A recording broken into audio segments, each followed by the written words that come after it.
the first 400. Let's cover the row and let's begin. I'm just checking my time. Okay. Body, music, color, stand, sun, question. What's on the end? S, questions. Excellent. Fish, berry, mark, dog, horse, bird, problem. What's on the end? Birds. We're dropping inflectional endings, okay. Right. Problem. We're adding inflectional endings. Complete. Ruin, new, no, signs.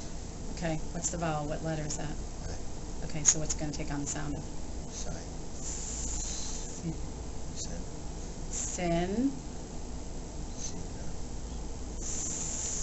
Run it all together. Since. Excellent. Every. There's no Y on the end.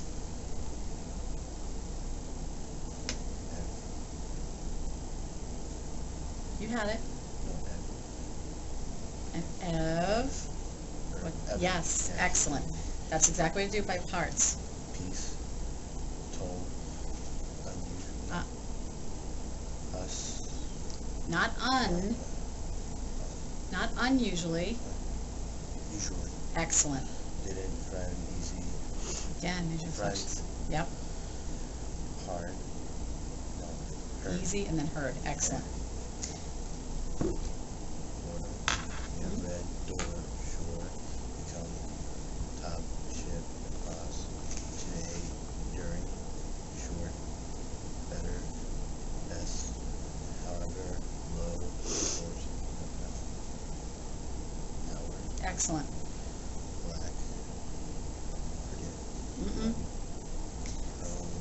Yes, exactly. Prod. Do your word parts. Prod.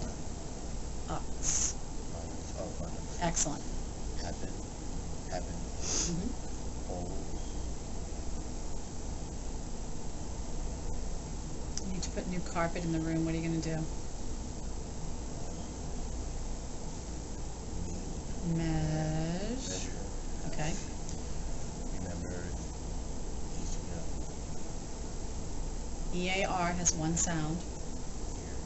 Yeah, but we're running it together with the LY. Pretend there's not an A in there now because we got the LY. Early.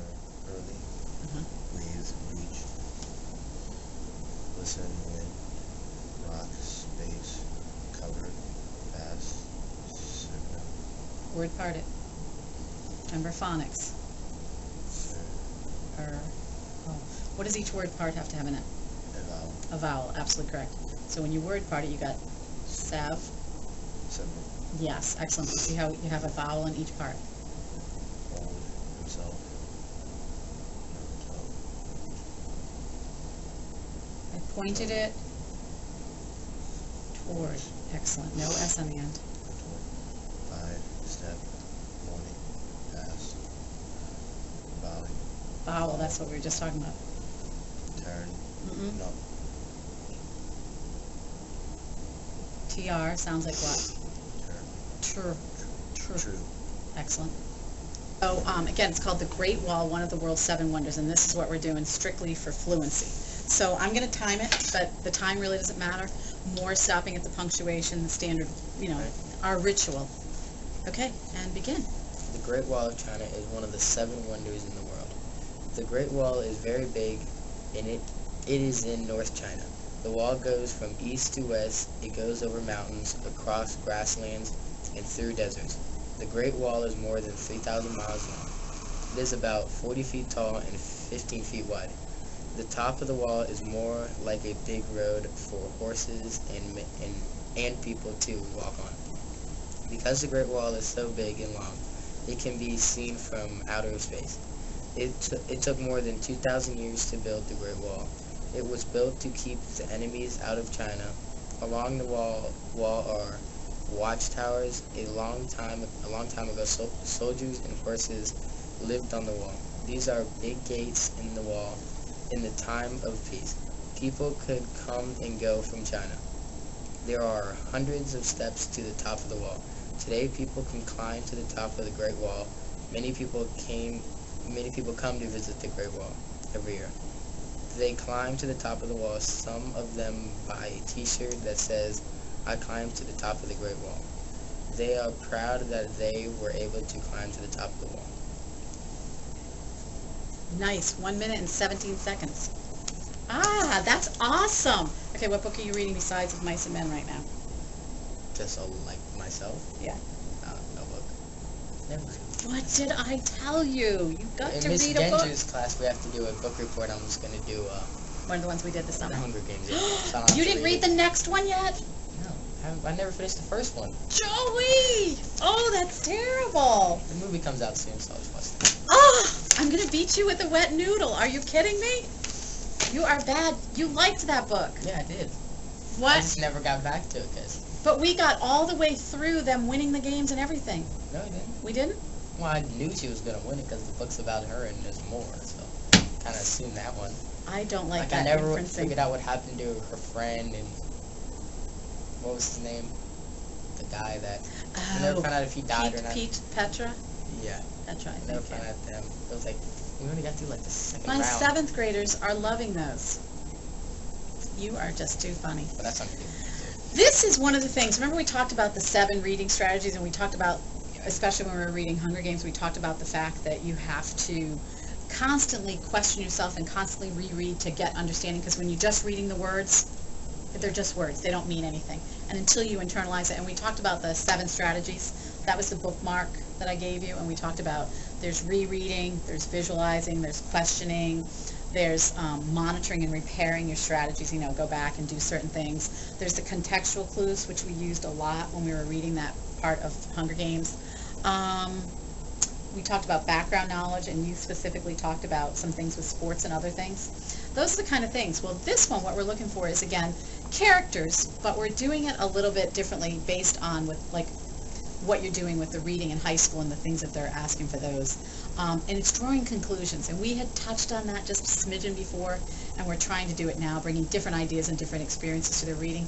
I think that's one of the strengths that you bring to it. So this is about 2 brothers who are trying out for a baseball team, which I thought was right up your alley, because how much you love baseball and your life has surrounded it. Are you going to play that too? I don't know, maybe. You should. You definitely should. But what did I learn about the characters, their relationship, or the situation that the author didn't tell me? Remember we talked about the fact that occasionally an author just out and out, boom, tells you. This is what I want you to know. We were talking about Shakespeare specifically, actually, when you and I were talking about it. We're going to talk about writing conclusions in the line here based on what he's saying to us. So it's from Baseball, April, and Gary Soto, who you know I happen to love. This is just a small excerpt from it. So why don't you read it for me? All right. The night before, Mitchell and... What's his name? Michelle? Michael. Mm-hmm. Michael and Jesse. Mm-hmm. Michael and Jesse were to try out for the Little League team for the 3rd year in a row. The 2 brothers sat in their bedroom listening to the radio, pounding their fists into their gloves, and talking about how they would bend to pick up grounders and wave off another player, and make the pop-up catch. So, can you picture this happening? Yeah. I can too. You know those boys who do that? What? They're saying that they're listening on the radio. How do you listen on the radio? I mean, what do you do now if you're going to watch a baseball game? You turn on TV. You turn on the TV. So what does this tell us a little bit about itself? That was a long time ago. It was a while ago, okay? Long time ago, for want of a better word. And additionally, do you think these 2 might be friends? No. Probably. Yeah, I would agree with that. So again, we're trying to ask ourselves, what did we learn about the characters, their relationship, or the situation that the author didn't tell me? The author doesn't say they're close. He doesn't say anything, but you kind of get that opinion, don't you? Yeah. So, long time ago, and brothers are close. Because we're looking at relationships. And again, we're trying to draw conclusions from what you're reading. And when there's a word we don't know, we're still going to circle it and work back on it. Again, you know how I feel about names. Names don't really matter. I mean, it'd be nice if we get, but the way that things are spelled today, it's not a big deal. Keep going.